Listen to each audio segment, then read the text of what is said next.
नमस्ते गाइज, यह video Munger university में जो भी बच्चे पार्ट 2 में पढ़ते हैं और जिनका ऑनर्स हिस्ट्री ऑनर्स है और जिनका पेपर 4 है तो उन लोगों का ये S2 है। इससे पहले आप लोगों का S1 अपलोड कर दिया गया है और ये S2 में हम लोग चैप्टर 2 और चैप्टर 3 के बारे में बात करेंगे। चैप्टर 2 में आप लोगों का जेम्स प्रथम के बारे में है और चार्ल्स प्रथम के बारे में है और चैप्टर 3 में क्रामवेल के बारे में है। तो उससे जितने भी आप लोगों के इंपॉर्टेंट ऑब्जेक्टिव निकलेंगे उसके बारे में हम लोग बात करेंगे। तो चलिए वीडियो शुरू करते हैं। तो ये देखिए चैप्टर 2 है गृह युद्ध और इसी में चार्ल्स प्रथम के शासनकाल में यह हुआ था। तो देखते हैं क्या क्या है। चार्ल्स प्रथम का शासनकाल 1625 से 1649 ईस्वी तक का है। कब से कब तक? 1625 से 1649 ईस्वी तक का शासनकाल जो है वो चार्ल्स प्रथम का था। और उसका विवाह जो है फ्रांस की राजकुमारी हेनरिटा मेरिया से हुआ था, जो कि हेनरिटा मेरिया कैथोलिक संप्रदाय से थी। हेनरिटा मेरिया किस संप्रदाय से थी? तो कैथोलिक संप्रदाय से थी। और जेम्स प्रथम का मंत्री बकिंघम था, जो कि चार्ल्स प्रथम के शासन में भी मंत्री था। तो ये सब आप लोगों के लिए इंपॉर्टेंट ऑब्जेक्टिव है। पूछ सकता है कि बकिंघम इनमें से किसका समय प्रधानमंत्री था? दे देगा जेम्स प्रथम, दे देगा चार्ल्स प्रथम, जेम्स 6 दे देगा और चौथा दे देगा चार्ल्स द्वितीय। तो इसका आंसर हो जाएगा। और पांचवा दे देगा उपर्युक्त 1, 2, 3 सभी। तो 1, 2, 3 होगा क्योंकि जेम्स प्रथम का ही नाम जेम्स 6 भी है। तो जेम्स प्रथम और चार्ल्स प्रथम के समय वे भी बकिंघम मंत्री रहा था। और चार्ल्स प्रथम का शासनकाल 1625 से 1649 ईस्वी है। इसके समय में टोटल देखिए प्रथम संसद बुलाई गई थी। प्रथम संसद 1625 में बुलाया गया था और इसमें क्या क्या निर्णय हुआ था? तो 30 वर्षों के युद्ध के लिए डेनमार्क को 30,000 पाउंड की सहायता देगा। कौन? तो इंग्लैंड देगा 30,000 पाउंड की सहायता। ये 30 वर्ष का जो युद्ध चल रहा था जेम्स प्रथम के शासनकाल में, तो चार्ल्स प्रथम इसके लिए डेनमार्क को 30,000 पाउंड की सहायता देगा। और इसी प्रथम संसद में ही पाउंडेज तथा टनेज कर पर राजा का अधिकार केवल 1 वर्ष के लिए कर दिया गया। राजा 1 वर्ष के लिए पाउंडेज और टनेज कर ले सकता था। द्वितीय संसद जो है वो फरवरी 1625 से जून 1626 ईस्वी में बुलाई गई थी। और तृतीय संसद ये 1628 ईस्वी में बुलाई गई थी और इसमें एक नया कर जोड़ा गया था। सिपमानी नामक नया कर लगाया गया था। इसमें जो है जो कि बीच के समीप रहते हैं अर्थात नदी के किनारे रहते हैं या फिर साधारण लोगों पर भी बाद में इस कर को लगाया गया था, सिपमनी कर को। और सैनिक कानून भी इसी संसद के तहत लगाया गया था। तृतीय संसद के तहत सैनिक कानून अर्थात मार्शल लॉ लगाया गया था। और तृतीय संसद को भंग कर दिया गया था मार्च 1629 ईस्वी में। कब भंग कर दिया गया? मार्च 1629 ईस्वी में। और अर्मीनियन जो है वो कैथोलिक थे। ये भी आपसे पूछ सकता है कि अर्मीनियन कौन थे? कैथोलिक, प्रोटेस्टेंट, और 2 ऑप्शन दे देगा तो अर्मेनियन कैथोलिक थे। जॉन फाल्टन ने बकिंघम की हत्या कर दी। बकिंघम की हत्या किसने की थी? जॉन फाल्टन ने की थी। और बेंतवर्थ प्रारंभ में संसद का नेता था। बेंतवर्थ ये बकिंघम की मृत्यु के बाद बेंतवर्थ ये बना था इसका चार्ल्स प्रथम का प्रवक्ता बना था। तो यह पहले संसद का नेता था, बाद में यह राजा का समर्थक हो गया था चार्ल्स प्रथम का। और संसद का एक और नेता था जिसका नाम है sir John Eliot. Sir John Eliot ये भी संसद का नेता था। जागीर अथवा 40 पाउंड से अधिक आय वाले व्यक्तियों को नाइट की उपाधि स्वीकार करने पर विवश कर दिया गया था। ये था चार्ल्स प्रथम के शासनकाल में। जागीर अथवा 40 पाउंड से अधिक आय वाले व्यक्तियों को नाइट की उपाधि स्वीकार करने पर विवश कर दिया गया था। अब देखते हैं नेक्स्ट आप लोगों के लिए क्या ऑब्जेक्टिव है। तो ये देखिए वेंटवर्थ को चार्ल्स प्रथम ने अर्ल ऑफ स्टेफोर्ड की उपाधि दी गई थी। अर्ल ऑफ स्टेफोर्ड की उपाधि किसे दी गई थी? तो वेंटवर्थ को। तथा काउंसिल ऑफ नॉर्थ का प्रधान नियुक्त किया गया था। काउंसिल ऑफ नॉर्थ का प्रधान किसे नियुक्त किया गया था? तो वेंटवर्थ को। चार्ल्स प्रथम की धार्मिक नीति का वास्तविक निर्माता लॉर्ड था। कौन था? चार्ल्स प्रथम की धार्मिक नीति का वास्तविक निर्माता लॉर्ड था। और कोर्ट ऑफ स्टार चैम्बर्स की स्थापना हेनरी 7 ने की थी। काउंसिल ऑफ नॉर्थ की स्थापना हेनरी 8 ने की थी। कोर्ट ऑफ हाई कमीशन की स्थापना एलिजाबेथ ने की थी। और ये तीनों जो थे ये ट्यूडर शासक थे, ट्यूडर वंश से संबंधित थे ये तीनों शासक, चाहे वो हेनरी 7 हो या फिर हेनरी 8 या फिर एलिजाबेथ। और बिना सुनवाई के सजा देने में माहिर था हेनरी 8 को। हेनरी 8 को यह पसंद था कि बिना सुनवाई के ही सजा किसी व्यक्ति को मिल जाता था, तो ये बहुत खुश होता था। हेनरी 8 के बारे में ऐसा कहा जाता है। नेक्स्ट देखते हैं। जेम्स प्रथम ने स्कॉटलैंड में बिशपों की स्थापना की। ये सब आप लोगों के लिए इंपॉर्टेंट ऑब्जेक्टिव निकाले गए हैं कि जेम्स प्रथम ने स्कॉटलैंड में बिशपों की स्थापना की। प्रथम बिशप युद्ध 1638 ईस्वी में हुआ था और बर्विक की संधि हुई थी इसमें। द्वितीय बिशप युद्ध इसमें जो है रिपर नामक स्थान पर यह संधि हुई थी। द्वितीय बिशप युद्ध कब हुई थी? तो 1641 ईस्वी में हुई थी और रिपर नामक स्थान पर संधि की गई थी। और द्वितीय विश्व युद्ध में ही स्कॉटलैंड की सेना का व्यय 850 पाउंड प्रति डे के अनुसार दिया गया था।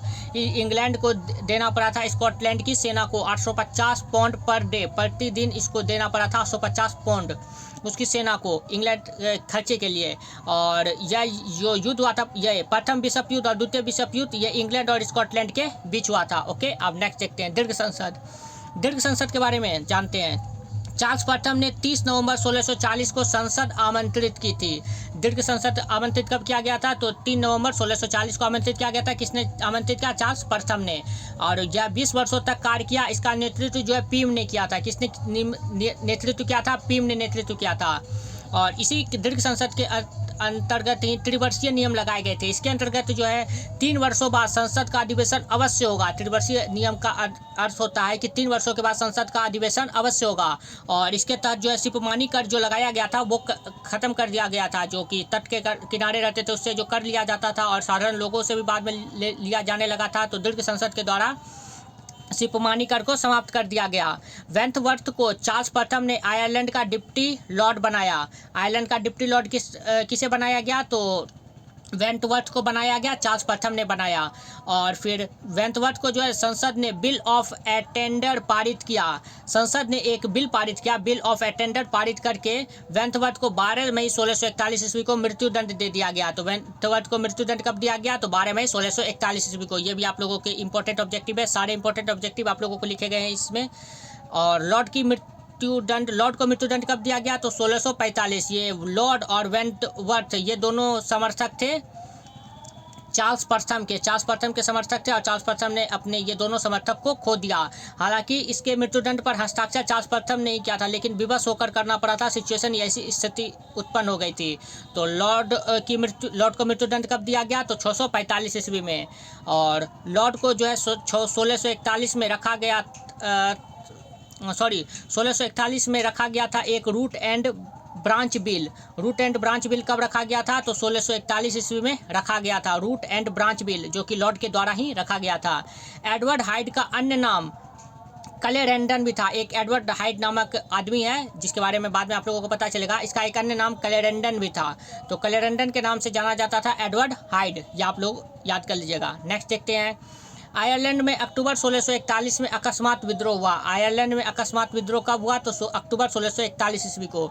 इसमें आप लोग मंथ नहीं भी याद करिएगा तो कोई बात नहीं, लेकिन ईस्वी याद जरूर करिएगा।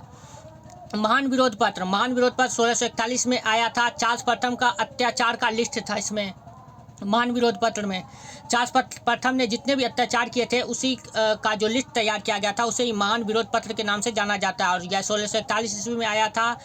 इसमें जो है महान विरोध पत्र के अंतर्गत राजा का विरोधी कौन कौन था? तो पिम और हैम्पटन, ये राजा के 2 विरोधी थे। और राजा को समर्थक प्राप्त था हाइड और फॉकलैंड का। ये दोनों राजा के बहुत ही अत्यधिक विश्वसनीय थे और राजा को समर्थन देते थे। और इन दोनों के बीच चुनाव हुआ था। तो इसमें जो है ना पिम तथा हैम्पटन 11 मत से विजयी हुए थे। पिम हैम्पटन कितने मत से विजयी हुए थे? तो 11 मतों से विजयी हुए थे महान विरोध पत्र के अंतर्गत। तो ये भी ऑब्जेक्टिव आप लोगों से पूछा जाता है कि कितने मत से विजयी हुआ था? तो 11 मत से विजयी हुआ था। और देखते हैं आगे। चार्ल्स जो है जनवरी 1942 में लंदन छोड़कर भाग गया। क्यों? क्योंकि ये जो पारित हुआ था समझौता, ये जो पारित हुआ था आप लोगों का यहाँ पर जो दिखाया महान विरोध पत्र, तो इसके बाद जो है इस सब जनता जो है चार्ल्स प्रथम के विरुद्ध हो गई। तो फिर इस चार्ल्स प्रथम को गद्दी छोड़कर भागना पड़ा। तो चार्ल्स प्रथम जनवरी 1642 में लंदन छोड़कर नॉटिंघम चला गया। और उसकी रानी जो थी, रानी का नाम जल्दी से आप लोग कमेंट करके बताएंगे रानी का क्या नाम है। आप लोगों को पिछली वीडियो में बताया गया था। रानी जो है वो फ्रांस चली गई। रानी कहाँ चली गई? फ्रांस चली गई। इस समय संसद में 19 प्रस्ताव पारित किए गए। जब ये फ्रांस चला गया उस समय संसद में फिर 19 प्रस्ताव पारित किए गए। और बाद में चार्ल्स प्रथम को बुलाया गया इंग्लैंड के लिए। बोला गया कि आप ही गद्दी पर बैठिए, लेकिन अधिकतर शक्ति संसद के पास रहेगी। लेकिन चार्ल्स प्रथम ने इसे मानने से इनकार कर दिया। अब गृह युद्ध के बारे में जानते हैं। गृह युद्ध को 2 भागों में बांटा जा सकता है। पहला हो गया प्रथम गृह युद्ध, जो कि 1642 से 1649 ईस्वी में हुआ।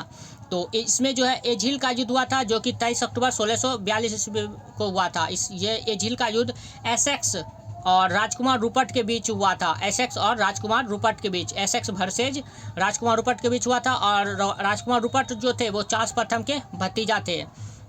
चार्ल ग्रोव का युद्ध वो 1643 ईस्वी में हुआ था। न्यूबरी का युद्ध जो है, इसमें चार्ल्स का सेनापति फॉकलैंड मारा गया था। न्यूबरी का युद्ध में कौन मारा गया, तो चार्ल्स प्रथम का एक सेनापति था फॉकलैंड, वो मारा गया। मार्स्टन मूर की लड़ाई 1644 ईस्वी को हुई थी, जो कि ये सब प्रथम गृह युद्ध के दौरान ही हुआ था। और नेजवी की लड़ाई ये जून 1645 ईस्वी को हुई थी। नेजवी की लड़ाई में ही क्रामवेल और फायरफैक्स एक तरफ था और चार्ल्स प्रथम एक तरफ था। तो चार्ल्स प्रथम बाद में पराजित हो गया, तो उसे वो भाग गया स्कॉटलैंड। कहाँ भाग गया, स्कॉटलैंड। और नेजवी की लड़ाई में ही प्रथम गृह युद्ध का अंत हो गया। नेजवी की लड़ाई में किसका युद्ध हो गया, तो प्रथम गृह युद्ध का अंत हो गया। अब बात करते हैं द्वितीय गृह युद्ध का। तो द्वितीय गृह युद्ध 1646 से 1649 ईस्वी तक चला। इसमें जो है प्रेस्टन की लड़ाई हुई, जो कि 1648 ईस्वी में हुई। प्रेस्टन की लड़ाई कब हुई, 1648 ईस्वी में। और इसमें चार्ल्स प्रथम को मृत्युदंड दे दिया गया। द्वितीय गृह युद्ध के पश्चात चार्ल्स प्रथम को मृत्युदंड दे दिया गया। 30 जनवरी 1639 ईस्वी को प्रातः व्हाइट हॉल में इसको मृत्युदंड दे दिया गया चार्ल्स प्रथम को। लेकिन जनता ऐसा नहीं चाहती थी कि चार्ल्स प्रथम को मृत्युदंड हो। वो चार्ल्स प्रथम अपनी गलती को माना था, तो जनता को बस उसे डराना था। जनता ने डरा दिया था, लेकिन वो नहीं चाहते थे कि चार्ल्स प्रथम को फांसी हो। अब आगे देखते हैं। आगे है आप लोगों का इम्पोर्टेंट ऑब्जेक्टिव। फ्रांस और इंग्लैंड के बीच युद्ध हुआ था 1627 ईस्वी में। कब हुआ था फ्रांस और इंग्लैंड के बीच युद्ध, 1627 ईस्वी में। 30 वर्षीय युद्ध जो है वो 1648 में वेस्टफेलिया की संधि के साथ समाप्त हो गया। 30 वर्षीय युद्ध कब समाप्त हो गया, तो 1648 ईस्वी में वेस्टफेलिया की संधि के साथ। और इसका PDF आप लोगों को टेलीग्राम चैनल पर मिल जाएगा 27 मई 2022 को। 27 मई 2022 को आप लोगों को इसका PDF प्रोवाइड कर दिया जाएगा। आप लोग वहाँ से भी इसका PDF प्राप्त कर सकते हैं। अब एक्सरसाइज 3 क्रामवेल देखते हैं। क्रामवेल रंप ने 1948 से 1653 अर्थात 4.5 वर्षों तक शासन किया था। रंप ने कुल 4.5 वर्षों तक शासन किया था। 1948 यहाँ पर 1900 की जगह 1648 होगा, आप लोग लिख लीजिएगा। यहाँ पर 1948 नहीं होगा, 1609 को आप 6 कर दीजिएगा। 1648 से 1653 वर्षों तक शासन किया था, 1653 ईस्वी तक शासन किया था। ओके। और रंप में कुल 41 सदस्य थे, और इसमें एक प्रसिद्ध कवि जॉन मिल्टन भी था इसका एक सदस्य। और रंप में परिषद का वार्षिक आय 20 लाख पाउंड थी। कितना पाउंड थी, तो 20 लाख पाउंड थी। आयरलैंड की जनता रोमन कैथोलिक थी। उसका नेता, आयरलैंड की जनता कौन थी, तो रोमन कैथोलिक थी। और उसका नेता अर्ल ऑफ आर्मंड राजा का समर्थक था। अर्ल ऑफ आर्मंड किसका समर्थक था, तो राजा का समर्थक था। और अर्ल ऑफ आर्मंड चार्ल्स प्रथम के पुत्र चार्ल्स द्वितीय को राजा घोषित करना चाहता था। चार्ल्स प्रथम का पुत्र चार्ल्स द्वितीय को राजा घोषित करना चाहता था, जिसके परिणाम स्वरूप क्रामवेल ने ड्रोगेडा के दुर्ग पर अधिकार कर लिया।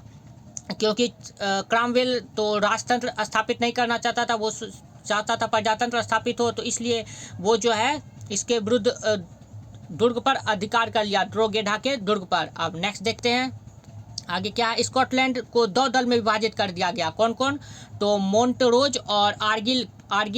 स्कॉटलैंड में 2 दल थे। कौन कौन, मोंटरोज और आर्गिल। मोंटरोज को जो है 1650 में एडिनबरा में मृत्युदंड दे दिया गया। कब दे दिया गया, तो 1650 में एडिनबरा में मृत्युदंड। इसमें आप लोगों को जितने भी ऑब्जेक्टिव इंपॉर्टेंट निकले, सारे ऑब्जेक्टिव निकले हैं। और संडे तक में आप लोगों का सारा 10 चैप्टर तक लगभग अपडेट कर दिया जाएगा, सारा का ऑब्जेक्टिव निकाल के। तो आप लोग बस संडे तक मेहनत करिए, उसके बाद आप लोगों का एग्जाम बहुत अच्छा जाएगा। इतना तो आप लोग करेंगे ही। और आर्गिल जो था, आर्गिल दूसरा दल का नेता, इसे जो है चार्ल्स द्वितीय ने मित्रता की थी। चार्ल्स द्वितीय ने इससे मित्रता की थी आर्गिल से। अब नेक्स्ट देखते हैं। क्रामवेल ने स्कॉटलैंड के सेनापति लेस्ली को डनबर्ग के युद्ध में परास्त किया था। किस युद्ध में, तो डनबर्ग के युद्ध में परास्त किया था क्रामवेल ने स्कॉटलैंड के सेनापति लेस्ली को। वारसेस्टर में 3 दिसंबर 1651 ईस्वी को चार्ल्स द्वितीय एवं क्रामवेल की सेना के बीच युद्ध हुआ। चार्ल्स द्वितीय इसमें पराजित हुआ। ओके। नेक्स्ट देखते हैं। इंग्लैंड एवं हॉलैंड के बीच युद्ध हुआ था 1652 से 1654 ईस्वी में। इंग्लैंड और हॉलैंड के बीच युद्ध हुआ था 1652 से 1654 ईस्वी में। लेकिन यह युद्ध होना नहीं चाहिए था, लेकिन कुछ कारण ही ऐसी हो गई थी कि हॉलैंड के बीच यह युद्ध होना पड़ा। और इसमें जो है ना, कभी इस हॉलैंड की जीत होती थी, कभी इंग्लैंड की, कभी इंग्लैंड की, कभी हॉलैंड की, कभी हॉलैंड की, कभी इंग्लैंड की। और इंग्लैंड का उस समय सेनापति था ब्लैक, और हॉलैंड के तरफ से था नौसेनापति ट्रम्प तथा डी विथ, ये हॉलैंड के तरफ से थे। और लास्ट में 1653 ईस्वी में वान ट्रम्प की मृत्यु हो गई, और वान ट्रम्प की मृत्यु के साथ ही अंग्रेजी सेना विजयी हुई थी, अर्थात सेनापति ब्लैक विजयी हुआ। नेक्स्ट देखते हैं। क्रामवेल ने अप्रैल 1653 में रंप को भंग कर दिया। क्रामवेल ने रंप को कब भंग किया, तो अप्रैल 1653 ईस्वी को। और उस समय से दिसंबर 1658 ईस्वी तक इंग्लैंड पर शासन किया क्रामवेल ने। 1653 से लेकर 1658 ईस्वी तक क्रामवेल ने शासन किया। और क्रामवेल का जन्म 1599 में हडिंगटन में हुआ था। और क्रामवेल 29 वर्ष की आयु में 1628 में संसद का सदस्य बना। और क्रामवेल ने न्यू मॉडल आर्मी बनाई जिसे लौह सेना कहा जाता है। अब नेक्स्ट देखते हैं, बेयरबोम संसद में आयरलैंड, स्कॉटलैंड, इंग्लैंड के प्रतिनिधि थे। ये सारे इंपॉर्टेंट आप लोगों को बताए गए हैं, तो आप लोग पढ़ के आप लोग समझ सकते हैं कि कौन इसमें से इंपॉर्टेंट ऑब्जेक्टिव है। वैसे सारे इंपॉर्टेंट है, लेकिन कौन एग्जाम में पूछेगा वो आप लोग देख लीजिए। इसके शासन को साधुओं का शासन कहते हैं। बेयरबोम संसद जो बुलाया गया था, इसमें जो आयरलैंड, स्कॉटलैंड और इंग्लैंड के प्रतिनिधि थे, इसके शासन को साधुओं का शासन कहा जाता है। और 1653 में बेयरबोम संसद भंग हो गई थी। बेयरबोम संसद कब भंग हो गई थी? तो 1653 ईस्वी में। तो ये हुआ आप लोगों का इंपॉर्टेंट ऑब्जेक्टिव। नेक्स्ट, पैट्रोनेज एवं तीथे एक प्रकार की कर थी। ये भी आप लोगों का इंपॉर्टेंट ऑब्जेक्टिव है। पूछ देगा कि तीथे एक प्रकार की क्या थी? तो तीथे एक प्रकार की कर थी। क्रामवेल की सहायता के लिए 15 सदस्य का गठन किया गया था। कितने सदस्य का गठन किया गया था? तो 15 सदस्य का गठन किया गया था। नेक्स्ट है प्रथम संरक्षित संसद। तो सितंबर 1654 ईस्वी में प्रथम संरक्षित संसद को बुलाया गया था। और इसमें क्रामवेल ने 11 प्रांतों में इंग्लैंड को विभाजित कर दिया गया था। यह भी आप लोगों का इंपॉर्टेंट ऑब्जेक्टिव है कि इंग्लैंड को कितने प्रांतों में विभाजित कर दिया गया था? 11 प्रांतों में विभाजित कर दिया गया था। किसने किया था? तो क्रामवेल ने। और प्रत्येक प्रांत में एक मेजर जनरल की नियुक्ति की गई थी। और क्रामवेल ने राजतंत्र के समर्थक से कर डेसिमेशन लेता था। जो भी राजतंत्र का समर्थक था ना, उससे एक अलग कर लेता था, जिसे डेसिमेशन कहा जाता था। अर्थात उसका आय जितना है उसका 10% कर लिया जाता था। द्वितीय संरक्षित संसद, तो ये 1656 ईस्वी में मेजर जनरल का शासन समाप्त कर दिया गया। दूसरे संरक्षित संसद जब आया था, तो ये जो मेजर जनरल का पद था प्रथम संरक्षित संसद में पास किया गया था, तो इस पद को हटा दिया गया, शासन समाप्त कर दिया गया। 1658 में क्रामवेल ने इसे फिर भंग कर दिया, द्वितीय संरक्षित संसद को, और कहा, मैं संसद को भंग करता हूं तथा तुम्हारे एवं मेरे बीच ईश्वर न्याय करेगा। तो यह कथन किसने कहा था कि मैं संसद को भंग करता हूं तथा तुम्हारे एवं मेरे बीच ईश्वर न्याय करेगा? यह कथन क्रामवेल ने कहा था। अब नेक्स्ट देखते हैं आप लोगों का ऑब्जेक्टिव क्या है। नेक्स्ट ऑब्जेक्टिव है, क्रामवेल की मृत्यु कब हुई? तो 3 सितंबर 1658 ईस्वी को हुई थी। और क्रामवेल जो है वो प्रोटेस्टेंट का समर्थक था, और इसलिए क्रामवेल को जो है कहा जाता है प्रोटेस्टेंट का समर्थक। 1648 में वेस्टफेलिया की संधि से फ्रांस और स्पेन के बीच युद्ध समाप्त हो गया। ये आप लोगों को पहले भी इसी वीडियो में अभी बताया गया कि 1648 में वेस्टफेलिया की संधि से फ्रांस और स्पेन के बीच युद्ध समाप्त हुआ। स्पेन के राजपूत का कथन क्या था? तो देख लेते हैं। यह तो मेरे स्वामी की दोनों आंखें मांगने के समान है। स्पेन के सामने कुछ ऐसी शर्त ही रख दी गई थी कि उसके राजपूत ने कहा था कि यह तो मेरे स्वामी की दोनों आंखें मांगने के समान है। तो ये भी आपसे पूछ सकता है कि यह कथन किसका है? तो स्पेन के राजदूत का है। और स्पेन के राजदूत का नाम नहीं दिया गया है। यूरोपीय सत्ता में इंग्लैंड द्वारा छीना गया प्रथम क्षेत्र कौन था? तो अमेरिका था। और अमेरिका को किसने छीना था? तो इंग्लैंड ने छीना था और अमेरिका पर कब्जा कर लिया था। यूरोपीय सत्ता में इंग्लैंड द्वारा छीना गया प्रथम क्षेत्र अमेरिका था। 1656 में इंग्लैंड ने फ्रांस से संधि की। इंग्लैंड ने फ्रांस से कब संधि की? तो 1656 ईस्वी को। नेक्स्ट है, यहाँ पर देखिए, यहाँ पर दिया गया था फ्रांस और स्पेन, और यहाँ पर दिया गया है इंग्लैंड और फ्रांस। अब नेक्स्ट, प्रोटेस्टेंट धर्म का रक्षक कहा जाता है क्रामवेल को। आपको ऊपर बताया कि प्रोटेस्टेंट धर्म का समर्थक था क्रामवेल, और प्रोटेस्टेंट धर्म का रक्षक कहा जाता है किसे? तो क्रामवेल को। क्रामवेल ने अपने पुत्र रिचर्ड क्रामवेल को उत्तराधिकारी नियुक्त किया।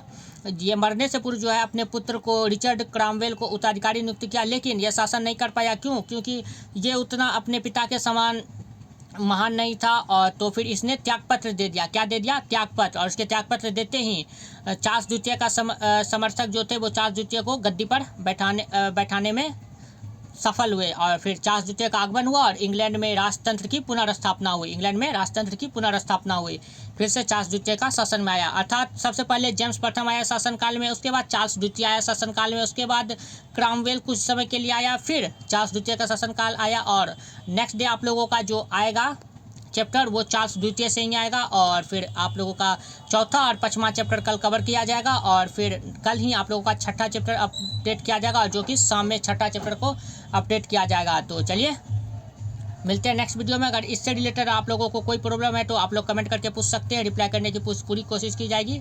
तो वीडियो देखने के लिए बहुत बहुत धन्यवाद, और कोई भी प्रॉब्लम हो तो डिस्कस कर सकते हैं। Thank you. और डिस्क्रिप्शन में टेलीग्राम चैनल का लिंक दिया गया है, उससे जुड़ना बिल्कुल भी ना भूलें, क्योंकि उस पर आप लोगों को इसका PDF भी प्रोवाइड किया जाएगा, और हर पल की अपडेट आप लोगों को टेलीग्राम चैनल पर दी जाती है। तो टेलीग्राम चैनल जुड़ना बिल्कुल भी ना भूलें। Thank you.